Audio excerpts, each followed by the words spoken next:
Good morning, titas. Weet je, papa doet er altijd tegen mij vertellen. Televisie? Good morning. No, lagi. Good morning, titas.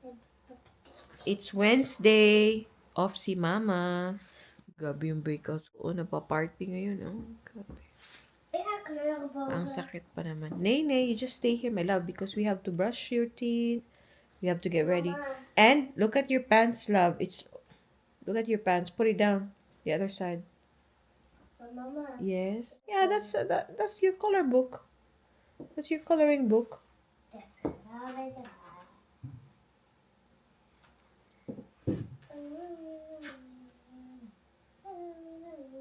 Are you done with your sandwich?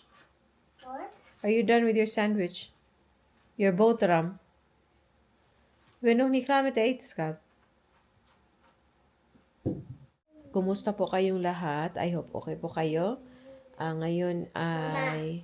Oh, Weet je waar donkerpaas is gebleven? I don't understand. Donker purple ready is. The purple? The purple crayon? I don't know. Het stift. Yeah, but you're the only one who colors Maar here. I mean,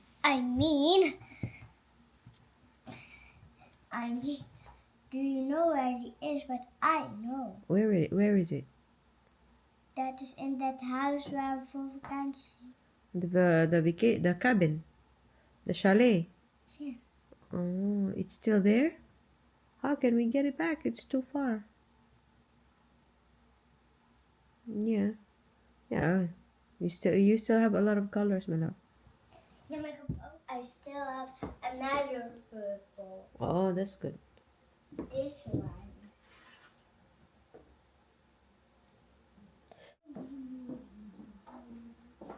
Alam nyo kasi si Ana, bawal talaga sa kanya manood ng TV in the morning. Pinagbabawalan ko. Kaso na booking ko na every time na umaalis na pala ako, pinapayagan ng tatay manood ng TV. Ang sabi daw palagi ng bata, Papa, wala na si Mama. Pwede ba akong manood ng TV? Kaso hindi naman nababantayan palagi ng tatay kasi kailangan din niya mag-ready sa umaga. Naliligo pa siya right now. So, 'di ba? Marunong na guys, marunong na. So, pag nasa taas pala yung tatay niya, nanonood. Tapos, siguro, pag hindi siya pinapayagan ng tatay niya, pinapatay din niya pag papaba na yung tatay niya. Marunong na po. Pero alam na alam nito na bawal siya bawal siya mag-TV. Kaya ngayon, nandito ako. Tinatry niya na, pwede na ba akong manood ng TV? Kasi ready na ako eh. Pero hindi. Mag-ano ka na lang. Mag-color ka na lang. Yan siya. Pwede naman talaga po kung sabihan talaga natin yung anak natin ng maayos ba. Na hindi pwede. Kasi pag pinapayagan namin siya sa umaga manood sa iPad or manood ng TV, matagal siyang i-ready. Pag nakausap mo yung concentration nasa TV, so hindi nakikinig ng maayos. Busy na yun. May ano pa kasi 20 minutes pa kasi before siya pumunta sa school. Nare-ready pa yung tatay niya. Grabe yung tigilid ko na. Yeah, Mama will only pick you up from school and then we will go to your swimming lesson. But today, marami pa akong ganap. First, tawagan or email ko ulit yung embassy. Kasi kailangan ko pong magpa-schedule for reacquisition ng pagka-Pilipino. Kasi hindi na po ako officially, hindi na po ako Filipino citizen. Kasi the moment na take oath ako na maging Dutch, automatically nawala yung pagka-Pilipino ko sa rule ng Pilipinas, no? So, anytime naman, pwede naman nating i-reacquire yung pagka-Pilipino, pero kailangan mag-apply. Sa Dutch na side, ganito kasi po yun. Sa Dutch na side, pag dito sa kanila, isang citizenship lang. Pero, may mga exceptions. So, kagaya ng pag kasal ka sa partner mo or pagkasal ka sa asawa mo or registered yung partnership nyo before ka nag-apply ng pagka-Dutch, i-allow ka pa din, na i-keep yung pagka, for example, pagka-Pilipino. So, nung nag-oath-taking ako ng pagka-Dutch, yun yung sinabi din sa akin ng staff doon. Sabi niya, dahil kasal ka sa mister mo, so pwede mo i-keep yung other nationality mo. Pero pala sa Pilipinas na side, nawawala talaga siya. You just need to reacquire it. So, yun yung pinaprocess ko these days. So, mamaya tawagan ko na naman or i-email ko ulit yung embassy natin dito. Then, after po noon, at 12, may appointment ako sa aking physio. So, yung aking physical therapist. Kasi sumasakit na naman nga yung tennis arm ko. Diba dati nga, if na-vlog ko ba yun dati, hindi ko na po alam, no? Hindi ko na matandaan kasi parang 2 or 3 years ago yun. May tennis arm ako. Pero ngayon, may tennis arm ako ulit kasi minsan, na pag nakakaano ka ng mabigat ba. Did you fart? Why are you smiling like that? Did you fart or not? It's okay to say yes, ha? It's okay to admit that you fart, ha? You didn't fart? Okay, that's okay. Who farted then? Maybe Papa? Nee, Papa is upstairs. Sige na. Did you finish your Boltaram? Finish it so we can brush your teeth because Papa is almost ready. Papa will come down soon. But you're going back. Huh? Yeah, Papa will come soon. Papa has to get dressed first. So yun, may tennis arm ulit ako kasi nga minsan may medicine na mabigat ba, lalo yung pang Parkinson's, ang tawag is dudo pa. May isang medicine na mabigat. So, dati, pinipik ko siya one by one and marami ba in a day and paulit-ulit. So, yun, nadali yung ating arm. Nag-tennis arm ulit ako. Yun yung naka-trigger and then every time na nag-lift na naman ako ng kahit hindi sobrang bigat pero yun, sumasakit na naman siya ngayon. No? Sakit niya eh. Kasi hapon nag-pick ako sa yung old department ko. Nag-pick ako tapos kailangan mag-lift ng bin. Hindi naman all the time mabigat yung bin pero masakit na kasi siya. So, lumalala po siya. And after the appointment, because it's only for 30 minutes, I will meet up with the Ruth sa Centrum for lunch. May bibilhin po ako sa Centrum kasi birthday ng anak ni Sis Fatima, si Baby Axel. Birthday po niya sa Sabado. Yung party niya is sa Sabado. And hindi pa po ako nakabili ng gift. And doon sa Colmar, nakalimutan ko po talagang bumili ng gift doon. Nandun ng maraming shops na talaga doon eh. Nakalimutan ko talaga. Be careful, okay? I'm just saying, but that's not comfortable. If you do that for a very long time, your back and your neck will hurt. So yeah, magmi-meet po kami ni Mr. mamaya.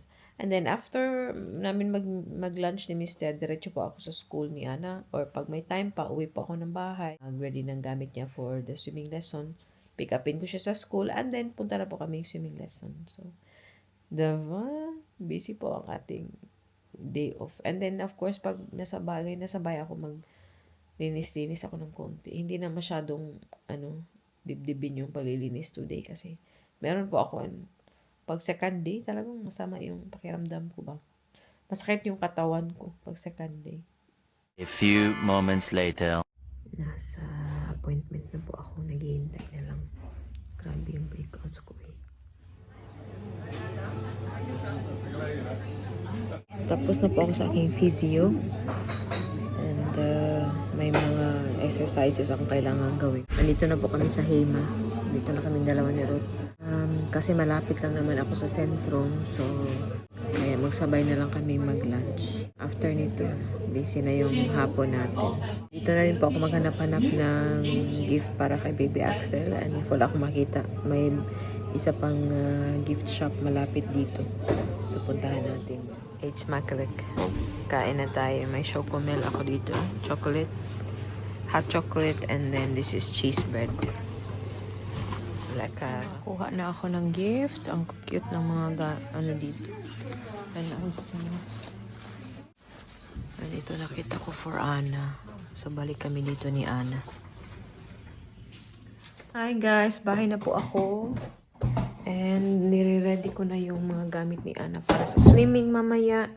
Pipick upin ko na lang siya po ngayon na. But before that, i-haul muna natin ng madalian yung nakuha ko doon sa Centrum.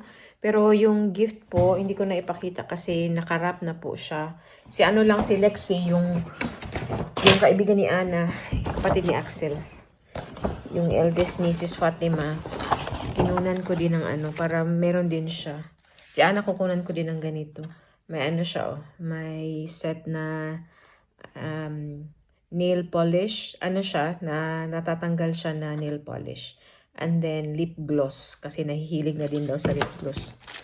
And then, meron din ako ditong mga hair clips. Si Ana din, binilhan ko ng shampoo doon sa Crowd Bath. Kasi paubos na yung kanyang shampoo. Ito po yung ginagamit ni Ana. Binili ko siya at that time kasi nakasale. Ito, nakasale din naman today. Ano po siya, buy one, take one. Yung Garnier na pang kids. 2-in-1 shampoo na po siya. Yan po si Ana dito sa shampoo and conditioner na to. And then, binilhan ko na din po siya ng toothpaste kasi sabi ni Papa, paubos na din. Yun lang. And, pick upin na po natin si Aling Maliit. Kabisi. Sakit po ng ulo ko kasi kulang ako sa tulog. Yan kasi, sabi ni Mr. Kala mo ba bata ka pa?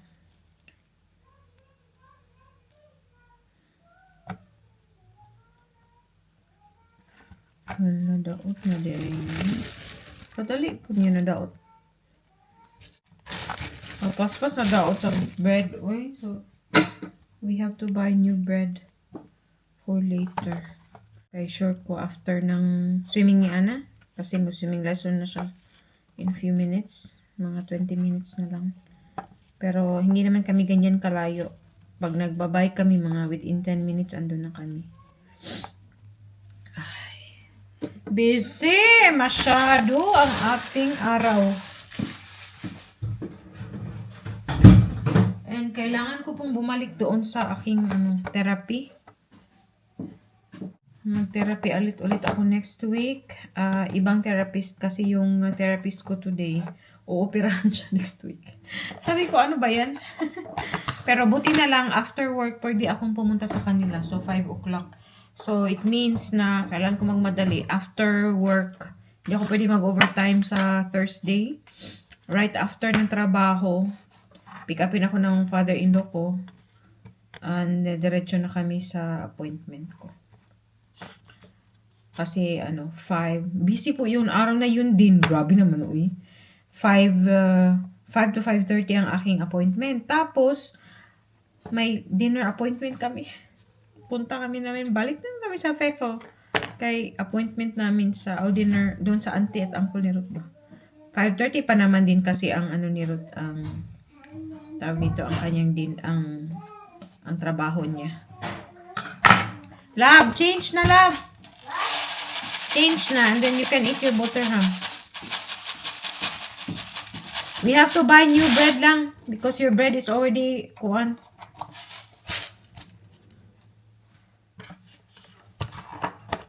Daot naman yung imong bread. Uy, tara, your swimsuit is already there. Tugin kay ko, ay, sakit ka akong ulo. Sige pa. YouTube pa more. Abtan pa migsiyam-siyam, ug kano sa apa ni siya makahuman. Na hi, titas! Hi, Tita. Mag-ready na po muna kami, no? Kasi kailangan na namin magdali sa swimming lesson. Yeah. Shrimp. One eternity later. Yung ating Aling Maliit ay pagod at gutom at uhaw. Yan, ready na po kaming umalis. Mag-grocery po kami. Busy yung ating araw. Mag-apply pa kami sa grocery store. May mga kukunin ako. Tapos nakalimutan kong i-screenshot yung lista namin. Wait, close it oh. Bahay na po tayo. Ano na? 4:20. Okay, magpapahinga ako ng mga 40 minutes kasi Ay, kakapagod din. Hindi man lang ako nakapag-relax talaga today. Pero, kailangan yun. Importante nagawa ko yung mga kailangan kong gawin today. Ay, nakapag-grocery din po kami. So, mag-haul po tayo, no? Grocery haul tayo. For few days lang, siguro mga 3 or 4 days po ito. Kain ako ng sesame bread mamaya. Lagyan ko lang ng cheese at cucumber. Yun yung snack natin. And then, may eggs din ako dito kasi egg is life. Gatas kasi sa Sabado mag-pancake kami ni Ana. Yes? I did utu. You did utot! Sumunoy. And then, butter for Papa. Kasi yun palagi nagmi-meet nga si Mr. No? And then, kumuha din po ako ng speck. Speck is bacon. So, ihahalo po siya sa fried rice. Magpa-fried rice tayo. May popcorn ako para sa amin ni Mr. Mamaya. Ano ba itong sapatos ni Ana? Andito man yun. And then, my half full milk or coffee. May half full milk ako. Coffee milk po ito. Instead of using evaporated milk, yung evaporated milk, coffee milk po yung gamit namin. Oh, what's that? What's that? Oh, now it's yellow.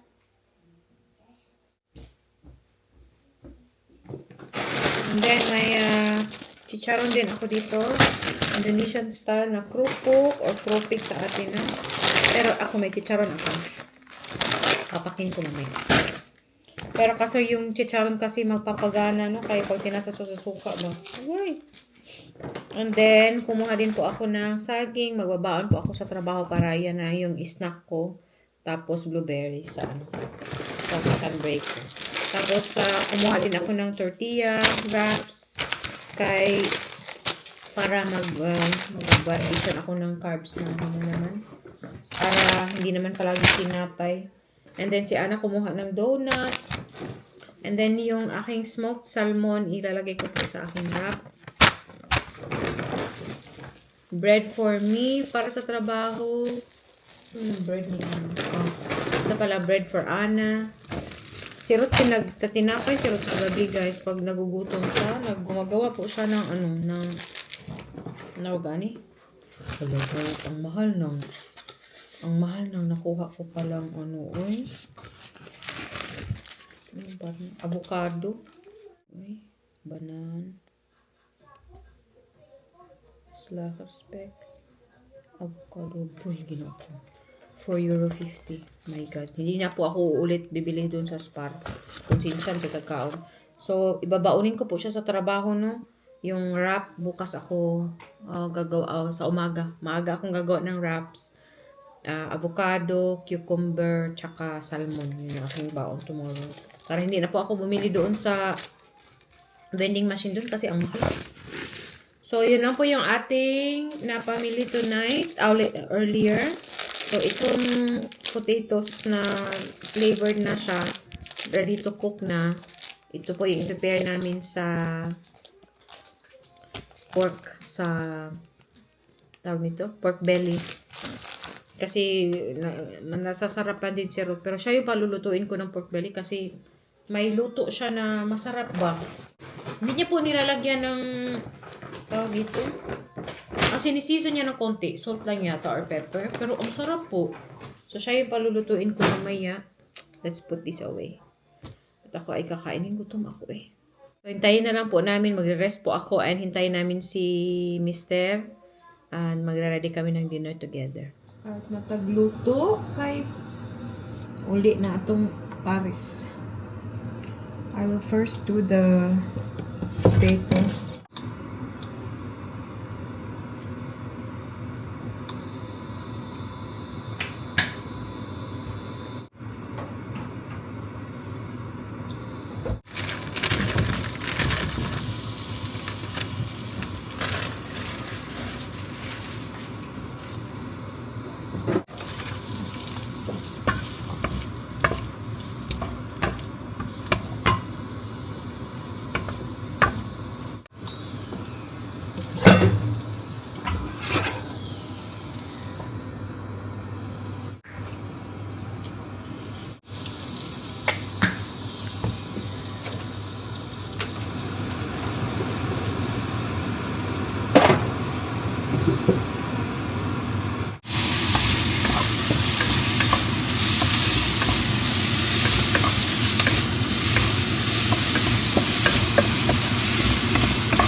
Busy na ang ating kusina.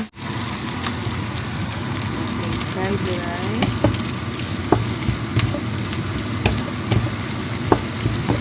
May egg na po yan. Lagyan ko ng ng bacon kasi gusto to ni Ana. Kahit hindi na niya ulaman ng iba, ito na lang. Okay na po.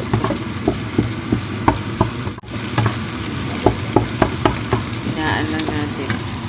Itong ating grilled pork. And ngayon naman gagawin ko yung steak ni Papa. Diba na? Kita na ang busy.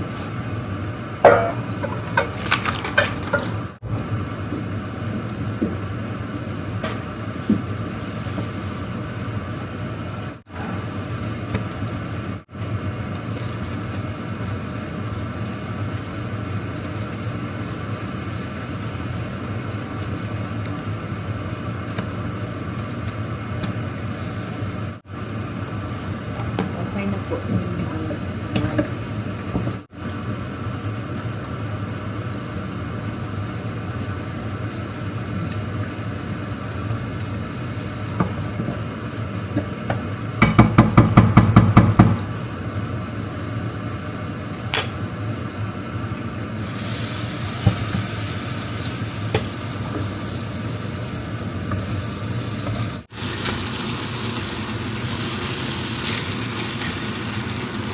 Natin yung heat mamaya. Ito-turn up natin.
No, we do it by check because it's not yet the financing, huh?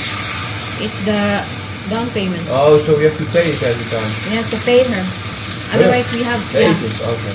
Otherwise, we have to set up our own checking account. We just pay it. Yeah?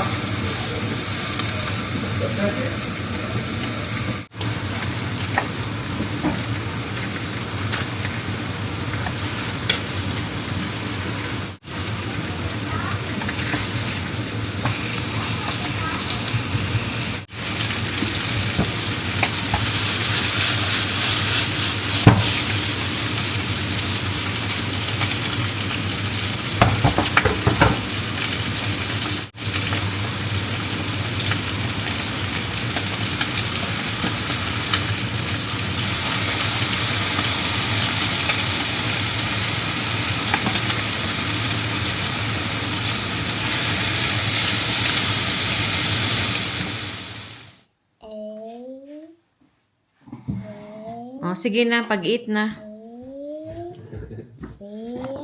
Yan yung Five. food ni Ana. No, five, Fried Papa. rice, chicharon, Ik wil tapos 6, 7, cucumber. Ah, Ating Zijn op vorige keer, potatoes, schatje. grilled zijn pork, komkommers. steak met Ja, root, alleen een klein stukje zo. and then your Maar rice. eerst eten dan, schatje. Eet smakelijk. Smakelijk. Ook een hartje. Nee, dankjewel, meisje. Eten. Ik wil 1, 2, Kain na po kami and i-end na po natin yung pa-video na. Maraming salamat sa panonood. See you na naman sa next video. Doei! Ana, doei! Mosh, mosh, babush! Doei, bonjour! Bonjour. Mosh, mosh, babush! Agusta. Mama, galat? Ana, galit? Bonjour! Bonjour, tita! Saan? Bonjour! Ja, au Weet je, revoir! ik Au doe... revoir! Maar mama, ik doe bonjour dat hij doei zegt.